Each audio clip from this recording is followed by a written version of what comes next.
Hey everybody. Um, Thanks for tuning in. So earlier today, I spent most of the day uploading and doing live feeds of the paintings I've got available to collect. So if you want to check them out, check them out. There's about 3 videos today, about 45 to an hour, long each. What I try to do in the first 30 seconds to 2 minutes, after kind of going through the base rules of how to do this whole online bidding thing, it shows you the art that I'm showing in each video. If you're into it, cool. You want to learn more about it, keep tuning in to videos. If you're not, look for the next video. It's good. So I'm going to talk a little bit about what's happening with the news. I keep getting these CNN posts and Washington Posts, what do they call when they pop up on your phone? Like intimate, like, oh, this is what's happening now. This is what's going on now. I've been following CNN. I've been following some of the news for a long time. I also know that a lot of these news companies or whatnot, they're aligned with something that's called Media Matters. What's Media Matters? Good question. Media Matters is a think tank. It's a think tank of how to think, of how to spin facts into a perspective that pushes their agenda. You got conservative think tanks, you got liberal think tanks, and all that sort of thing. Okay. So where's the independent news source that isn't aligned with a think tank, that doesn't get funding from a think tank, that can honestly, as Edward Murrow used to do, he was a badass dude. If you don't know about Edward Murrow, check him out. He's a badass dude. If you don't have a media outlet that is not aligned with the think tank, we've lost our perspective on what media is, which originally news used to be independent of any kind of think tank.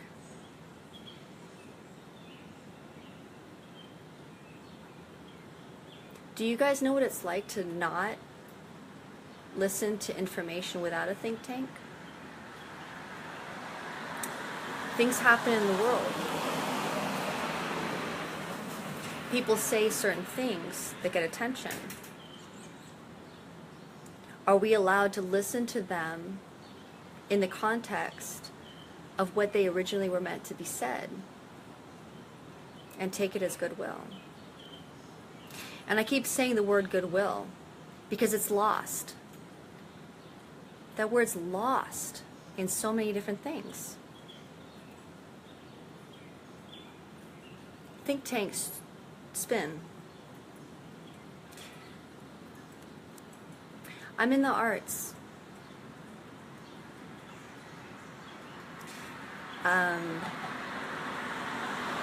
There's a certain think tank within the arts. Hey Patrick, thanks for tuning in.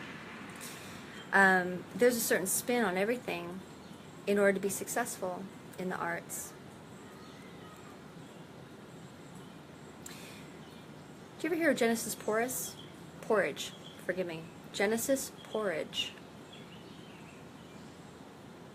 Now, if any of you are in the arts and you're listening to your college professors, maybe a high school professor,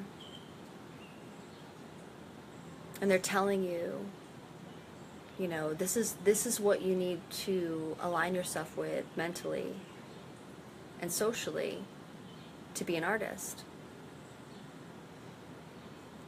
If they're not talking to you about Genesis porridge, they're hiding, or maybe they don't even know. Maybe they don't even really know about this person. But I gotta tell you, Genesis porridge has been a huge influence on what is considered the big rebel art world thing since the early 70s, maybe late 70s. Do you know that Genesis porridge was the one that pushed industrial music behind closed doors? Do you know that Genesis porridge was really in tune with Aleister Crowley and very in tune with a lot of folks that believed in that ideology? Do you know that a lot of popular bands, a lot of popular artists, I'm smoking right now, you know, it is what it is. They were really in tune with that. It was a tuning fork. Why don't you check out Genesis porridge? Look them up. Decide for yourself if that's something that you're into. Because the philosophy behind what Genesis porridge and these folks have pushed on the supposed quote-unquote left-wing art society, and, you know, if you want to be a young artist that has something to say in the world, and this does go back to Media Matters, I promise you, I'm going to connect the two, okay? Then if you're not aligned in that philosophy, you're dead. You don't matter in the art world. I really want you to look at all of the stuff about this guy. I also, this is going to be really heavy for people in Pittsburgh, because a lot of people are into Andy Warhol, really into it. And I have to wonder if people are so into Andy Warhol without the money. When I was 16 years old, I stood in line for the opening of the Andy Warhol Museum until about 3 o'clock in the morning. I was there. And I really believed in all this stuff. You know, you know, people say, you know, you're an artist, you got to be involved in this. No questions asked. Not finding out what the individual was really about, you know. It's just like, well, this person is supposedly a hero of the arts, so you just have to go along with it if you're going to be an artist. No questions asked. Right? All right. Well, fast forward to when I was 21 years old. And I met someone who was highly involved with Andy Warhol, and they wanted to do a film that would... Sorry, my friend Tim called in. I'll call him later. Tim, if you're checking in on this, I will call you later. I love you, but I'm in the middle of a live feed, and I will call you back, I promise, as soon as I'm done with this. All right. So, the guy told me that the film was all about this girl who, you know, wanted to have all these different identities.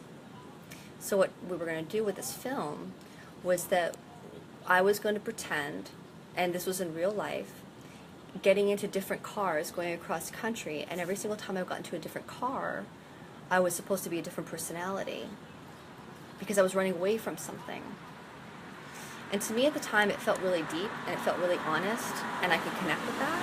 And I was like, okay, I'm on board. I'll do it. Time passed, and there was no script. And then all of a sudden, a script did come into fruition. And he said, you need to check out the Andy Warhol films with Joe D'Alessandro and all these folks, where there's no easy way to put this. It's complete porn on the point of just ridiculousness. People shoving bottles up places that they shouldn't be putting. Okay? And he said this is what inspired him. And this is what Andy Warhol was filming. This is what he was exploiting with his friends and calling it art. I was 21 years old. Now, if I wanted to be an artist, if I wanted to be on that level, and thinking that was the only way that I'd be in line with what was going on and be cool, I would have gone along with it. I'm not into that. I'm not. And I said no. I watched the films. And now, 20 years later, we've got people that are showing their kids. I mean, they've got kids' classes with Andy Warhol. Do they know about those films? Am I being a prude? Because as a woman, and as a young woman, I was just 21. As a young woman, was I not free enough to experiment in that conversation? To visually, on video, do those kind of things? To say that that's what freedom is and that's what art is. So I kept going. I denied that. And then I wanted to open the door to that idea again. Okay, 2006, 2007, I was like, let's get back in the art world and see what's really going on. Let's just make stuff happen. So I started being more open to all these things, but the deeper and deeper I got into it, and the more and more people that I started listening to and getting involved with and knowing, there's a philosophy of hermetics, hermaphrodite.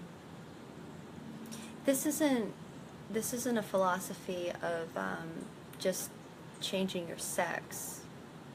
This goes back to ancient philosophies. If you listen very closely to the movie Hedwig and the Angry Inch, in the very beginning of that film, they're very open about an ancient philosophy of within one person creating a hermaphrodite being so that you yourself become equal female and male.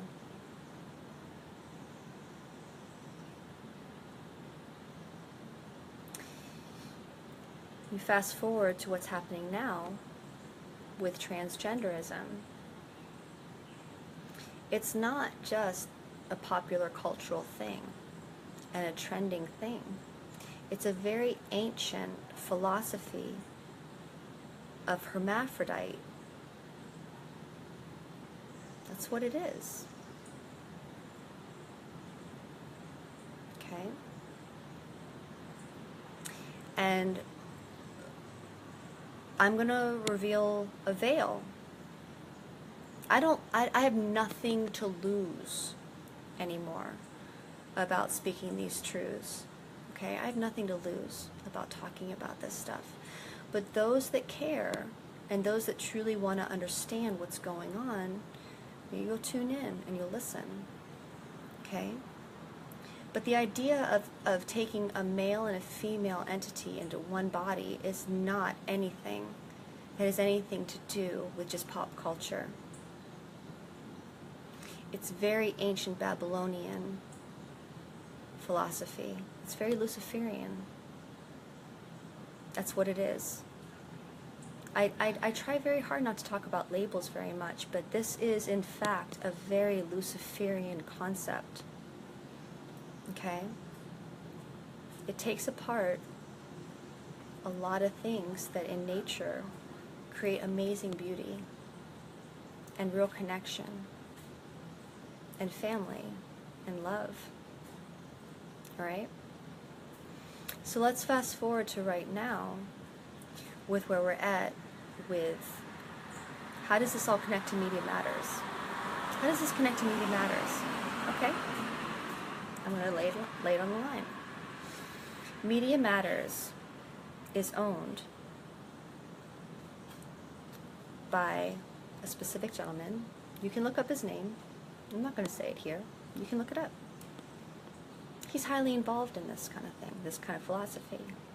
All right? There are a lot of people right now, unfortunately, the left-hand path, that are involved in this. They are trying to systematically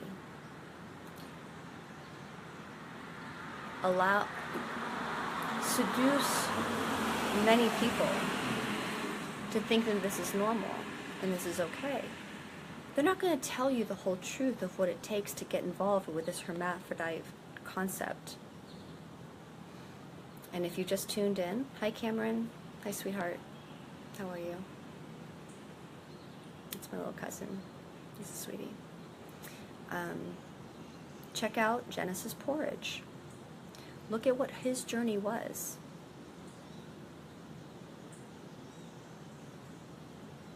What do you have to get involved with to be a part of that concept?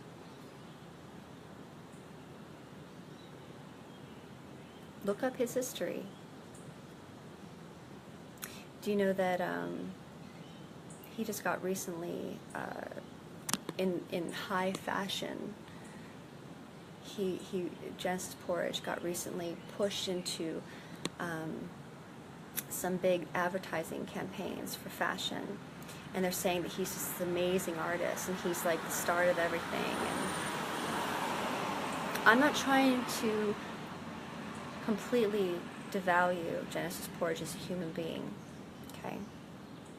He absolutely believes in what he's doing. I don't hate him. No. But I do.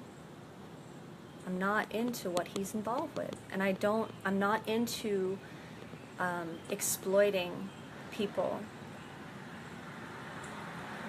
for an Aleister Crowley end. I am an artist. Absolutely, 100%. I believe in beauty. I believe in truth. I believe in opening doors for people. And I know the highest power. Absolutely. But the thing is, what's happening in pop culture, and I've been quiet about this for many years, publicly, because I felt like my biggest journey to really be able to connect and heal with people, especially the ones that were like really highly involved in it, and I've met, and I am friends with people that are highly involved in this, the OTO, Kabbalah, all kinds of different derivatives of this philosophy. I thought if I can just connect personally and talk behind closed doors, that maybe it'll heal. But the thing is that we're at a place in the world right now where, you know, you gotta really get out there and talk. And I don't know if a lot of you really follow what's happening in the art world, there's a lot of dark stuff. There's a lot of people that are involved in sadomasochism, and they think it's a way, if they were abused as kids. And the thing is that a lot of really amazing artists, really a lot of searchers and good people, they were abused as kids. They were. Hey Warren, what's up? Good to see you. And so from their limited abuse and what they've gone through, they think that artistically, the way to almost like get rid of these demons, get rid of these bad feelings or whatnot, is to actually embrace the gnarliness that they experienced as a kid and put it onto a public level. That unfortunately, instead of being a warning to other folks about the gnarliness, the folks take it as a celebration. And so they think, oh, this is what this really famous artist did that was super gnarly and super crazy. I need to even go further with that, rather than understanding that these artists have gone through serious abuse. They've gone through serious mental compartmentalizations of nasty situations. Sexual abuse as a kid, emotional abuse, exploitation, all kinds of things. And the only way that they feel that they can heal this stuff is to exercise it in a way of just, sometimes they do it just to own it. Other times it can be the other extreme where they think, well, if I can just do this and celebrate it, then it doesn't matter anymore.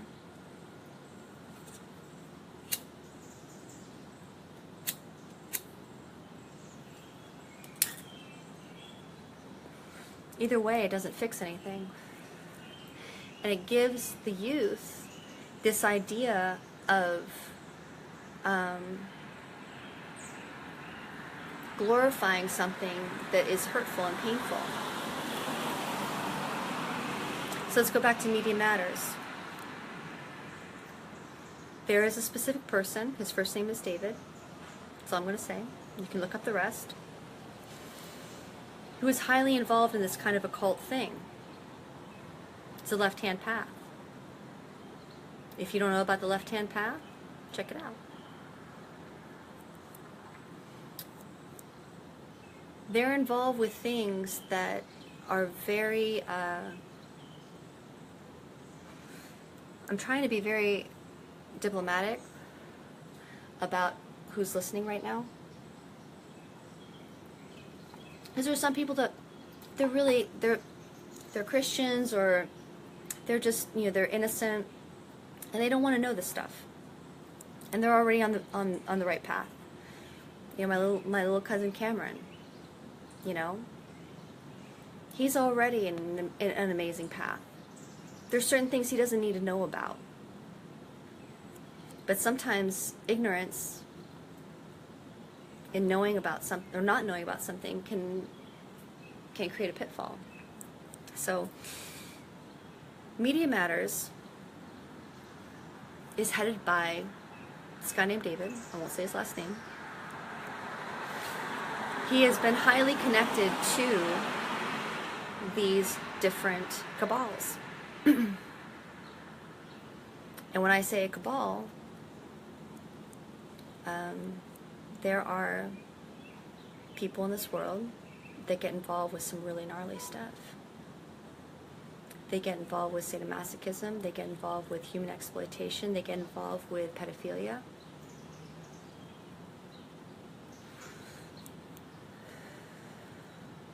Because in this world it's power. This isn't something that most people want to know about. It's something I didn't want to know about. When I got into the arts, trust me, I didn't want to know anything about this stuff. I didn't believe any of this stuff. I didn't believe any of it. But I learned to realize what it was. I realized that there were people that were involved in this stuff. I wish I didn't.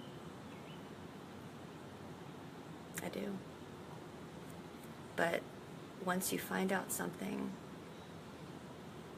what do? Are you going to let people keep falling for a lie? Or are you going to start talking? So,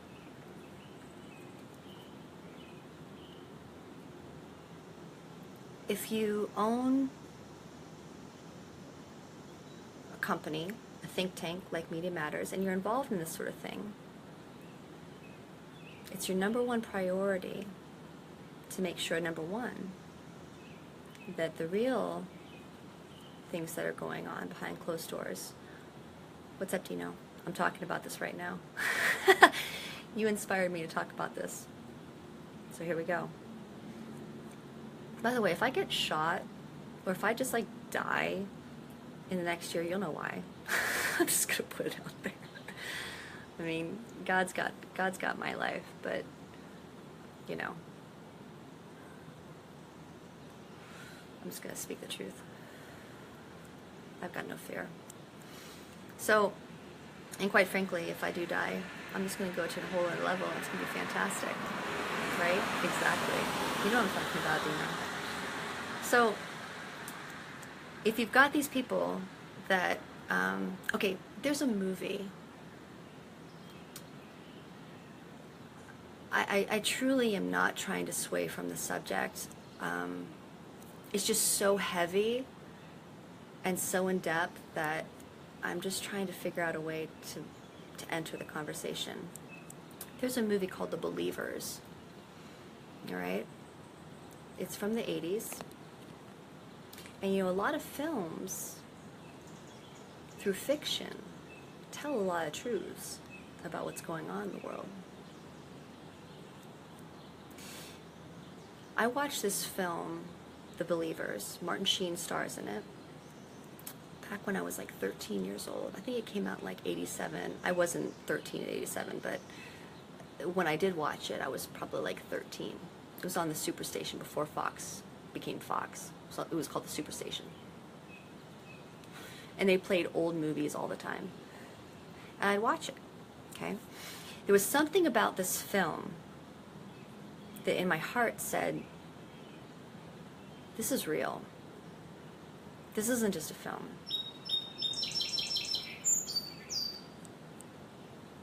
I suggest that you guys watch it if you really want to know what's up. It's not pretty. And don't watch it with your kids. Please don't. Please don't. Just watch it for yourselves alone. Okay? This is what's behind Media Matters. This is what's behind a lot of what is considered the left-hand path. This is what's behind a lot of the art movement in Berlin, in LA, in New York. There's a certain philosophy, a certain Santeria, a certain connection with fallen gods to create power in this world so that your will be done. Not God's will be done. Not the highest God's will be done. Your will be done through this ritual. There's a reason why. Since the oh my goodness, how long's it been? Since probably like the early 1900s, that art lost its beauty. Art lost the concept of lifting up true beauty. And it goes into Dadaism. It goes into abstract expressionism of nihilism. It goes into pop culture. I mean, if you listen to the quotes, I'm not trying to throw Andy Warhol under the bus, but I'm just quoting exactly what he was about. You go down to Walgreens in East Liberty, and they have 5 different window panes of quotes of Andy Warhol, of what he said himself. And if any of you guys are truly aligned with that, what the F? I think that in the future, everyone needs to be a robot. Are you kidding me? I believe that everyone, that no art is original. It's just repeat, repeat, repeat.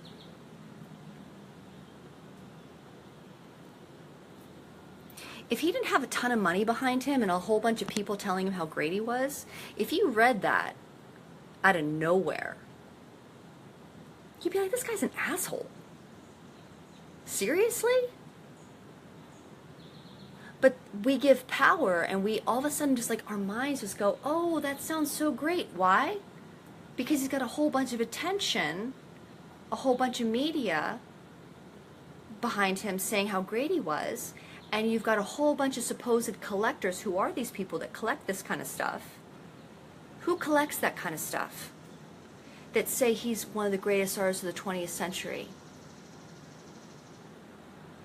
I'm nobody. I'm nobody on the scale. But I can walk by this and read it and go, no, I don't want people to be robots. I love individual people. I love listening to what individuals have going on and what they're thinking and what they're about. So let's go back to Media Matters. Guess who funds all the Media Matter stuff? Those folks. Let's talk about the Podestas. Let's talk about it. Do you guys know who the Podestas are? Have you ever heard of them? I sure hope so. Tony Podesta owns a huge, huge firm that connects with Turkey. Do you know that Turkey is the highest sex trafficking country in the world? He represents them for America. He also loves artists that, I'm not going to say the artists' names, but you can figure it out.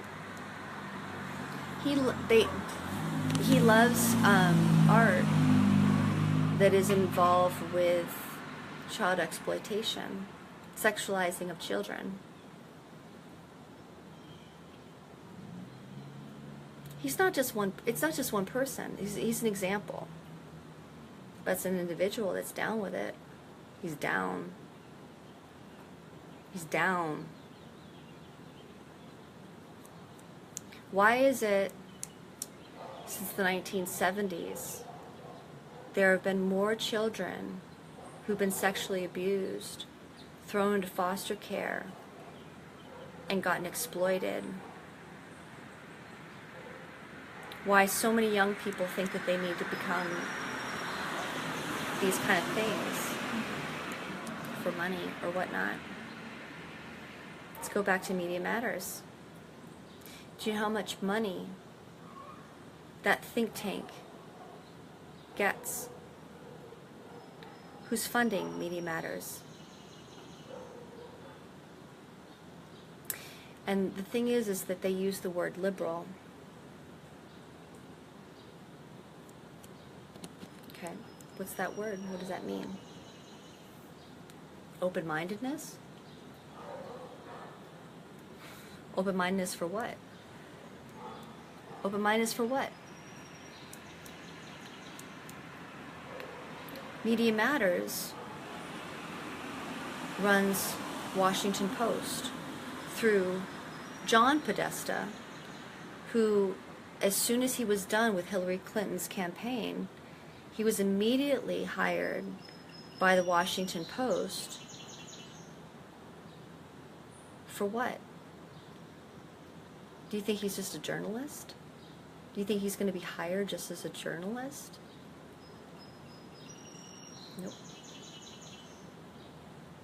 He filters information and spins it in a certain way so that people that are on the supposed sold out liberal side listen to these things, and they listen to it in such a way that they don't get it.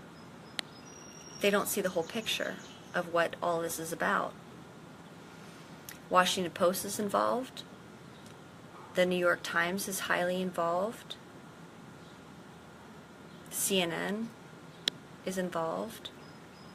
A lot of derivative news stations are involved. And a lot of these folks that are being hired by this media, they don't really know this stuff. They don't. They go to journalism school. They want to become a journalist. And they want to succeed, and they also want to pay their bills. They're not bad people. Half of them don't even know what the heck I'm talking about. They don't even know. They have no idea. These connections, they don't know. So I'm not trying to say that those people are bad people. I'm not. But eventually, you got to see what you're aligned with and who's funding what. And when you really want to start speaking some truth about things, and all of a sudden you get shut up. All of a sudden they tell you to kill the story or spin the story. Why? That's what's happening. Look up Genesis Porridge, please. Look up John Podesta, please. Look up Tony Podesta, please. Look up Marina Abramovich, please. I'm not someone that came out of nowhere. I would never say something that I'm just going to speculate. I don't do that. And it takes a lot for me to say this stuff, especially publicly. But the thing is that eventually you got to stand up for what you believe in. And I love people. I get angry with individuals. I do. I get irritated with individuals when they don't want to listen. Or they misunderstand me, and I get pissed off. I'm human. But I do love people in general, and I love children especially. I don't have my own kids. I don't. I wish I did, but that's just not my journey. And so, if I can share certain things to help save other kids from going into really gnarly paths, to think that they've got to align themselves with these kind of things, I'll do it. It's not going to make me any money. I don't care. But it's important.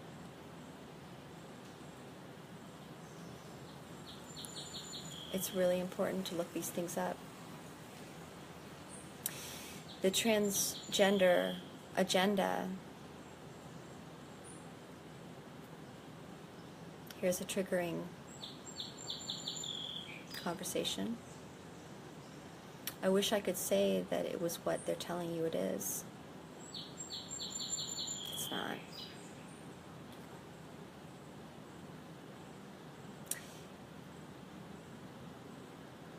Listen very carefully to Hedwig and the Angry Inch. It's a spiritual philosophy based on Luciferianism. It's based on Luciferianism. Now, if you're down with Luciferianism, okay, that's your choice. That's your choice. And you know it fully. And you want to be a part of that. And you want to be down with that. That's your choice, because you fully understand what that is. But if you don't understand, and you think it's something that it's not, because of your own situation, research it. and decide if that's really what you want to be about. If that's really what you want to be down with. It's up to you. Everybody's an individual. Groupthink is death. Groupthink is gang mentality. And you can't, there's no individual space. But right now, with Media Matters, that owns a lot of different media outlets, they're going to tell you things that you think sound really great. And they're going to spin it in a way that they say it's freedom.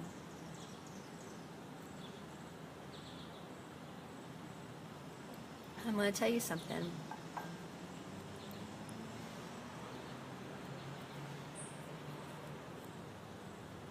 In all honesty, and these are the friends that I know that are involved in it, they don't feel freedom deep down. They feel bondage.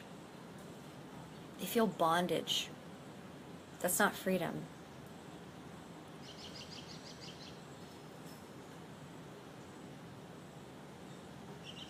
You get involved in Luciferianism, you get involved in sacrifice, you get involved in feeding the gods of this world. This is going to sound really deep. I know it's going to sound like totally out there for some of you that have never heard this kind of stuff before. But there are people in this world that are involved in Santeria. They're involved in all kinds of different things. And Santeria is just one example. But it's this idea of honing into the gods of this world. We're in the third dimension. Do you think that the gods of this world are truly the highest gods in the universe? No, they're not. Because if they were, we wouldn't be stuck in all these wars all the time. There wouldn't be sacrifice. Do you think the highest God is going to want people to sacrifice each other and themselves and continue to cause destruction? Destroy yourself? Literally destroy your body. That's what they're asking for. Do you think that that's what's going to go on? No, it's not. I'm sorry. It's not. There's a higher God that you were made exactly how you were supposed to be made. And you're perfect. You're beautiful. Just as you are. You don't need plastic surgery. You don't need to cut yourself. You don't need self-hatred. You don't need to screw everything under the earth as a form of energy vampirism to feel better about yourself. You don't have to do anything of that stuff. You don't.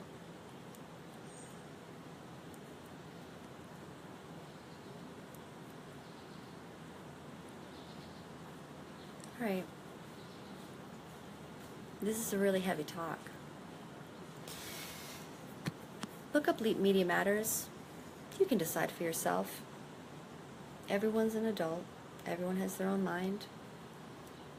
You can align yourself with whatever you want to align yourself with.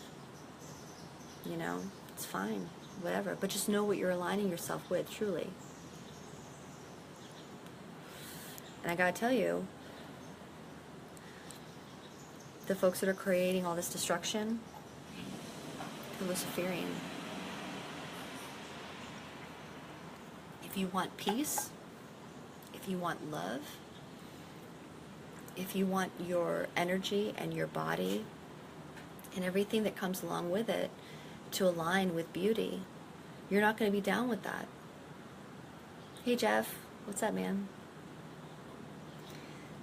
You're not going to be aligned with it. And the thing is that I've had to go against the grain in the arts. I'll be straight up.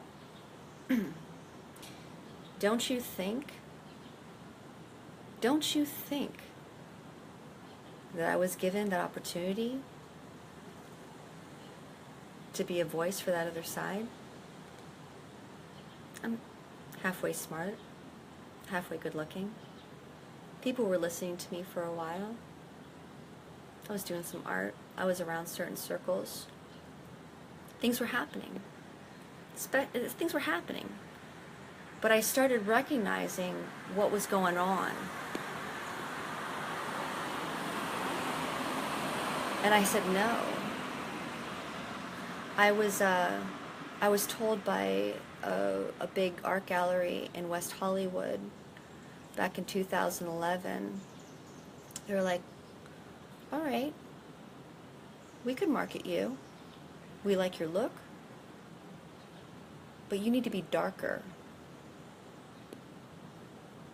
Our collectors are darker. They want to see darker things, aka sadomasochism, aka pedophilia, aka all these things. This is what they collect. This is what's going to get you the big bucks, Kim. Now, if you're down with it, we'll make you a big star. Now, those of you that know me, you know I'm not down with that. You know I'm not down with that. And I said, no, I'm not down with that. There's a bigger conversation. I want people to see beauty in the world. I want people to see healing in the world. And if I sold out to that conversation, I'd sell out everybody that believed in me.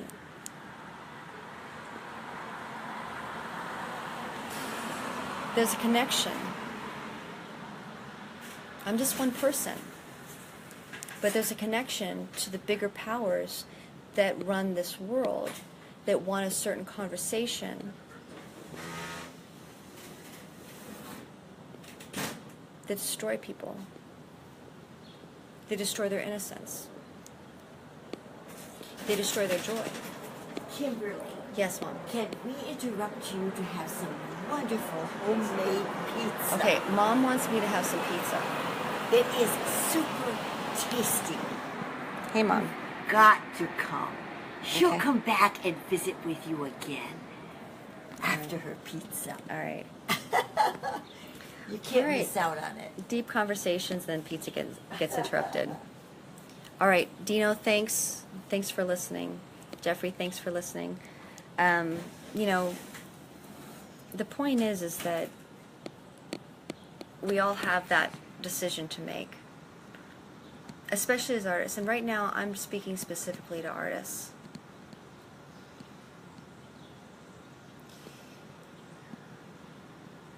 We have the ability to show beauty and connection in the world, or we can sell out to the powers that be that tell us what's popular, who are going to buy our paintings for tons of money. But what do they want us to say in the art? And is that something that we really want to talk about? Is that really something that we want to celebrate? This isn't a conversation at this point for people that are just kind of on the periphery. It's not. It's for the artists that are really in it. I'm not talking about local artists that want to paint flowers. I'm not talking to the artists that just, want to go to an art fest and sell a fish that they painted. I'm not talking about that, and I'm not disrespecting that either. What I'm talking about, and who I'm talking to, are the movers and shakers of what is currently the art world right now. And I'm being straightforward and very honest. What do you really want to put out in the world? Your art is your voice, and the more money that's put behind the art is the energy that keeps getting put in this world. Do you want to put forward those kind of negative energies? Death, sacrifice, exploitation, sadomasochism, pedophilia, self-exploitation, pain, anger, so you can sell it for a lot more money, so you can be accepted in the current art world? Or are you really going to be the rebel? And right now, in the art world, the rebel is the one that speaks beauty and speaks joy and speaks truth and exposes that kind of crap. You may not make a bunch of money. You may die penniless. You okay with that? But you know what?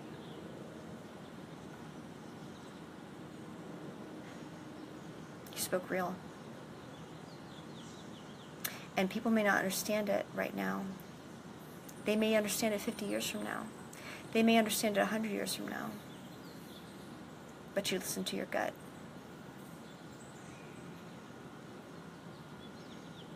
And it goes back to Media Matters. Yes, it does. And it goes back to CNN. And it goes back to all the folks that are aligned with this stuff, that push the negative, that supposedly have all the money in the world, that tell you, we'll support you, and we'll lift you up to be a supposedly successful artist in this world right now, and make you very, very wealthy if you just say what we want you to say. It's death.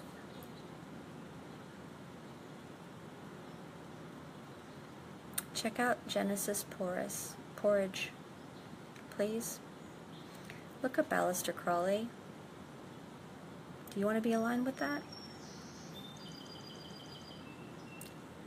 Look up David. I'm not going to say his last name. Media Matters. Look up all these different things. Art was supposed to be about beauty, not about destruction. I'm going to peace out. Love you guys. And I want to see beautiful art from all of you. The folks that I'm friends with on Facebook, people that I knew in real life in Jacksonville, the people that I knew in Los Angeles, and the people that I know here in Pittsburgh. I want to see your best, beautiful conversation with the world. We need it right now. We need it right now, regardless of how much money or how much attention you're going to make from it. We need it.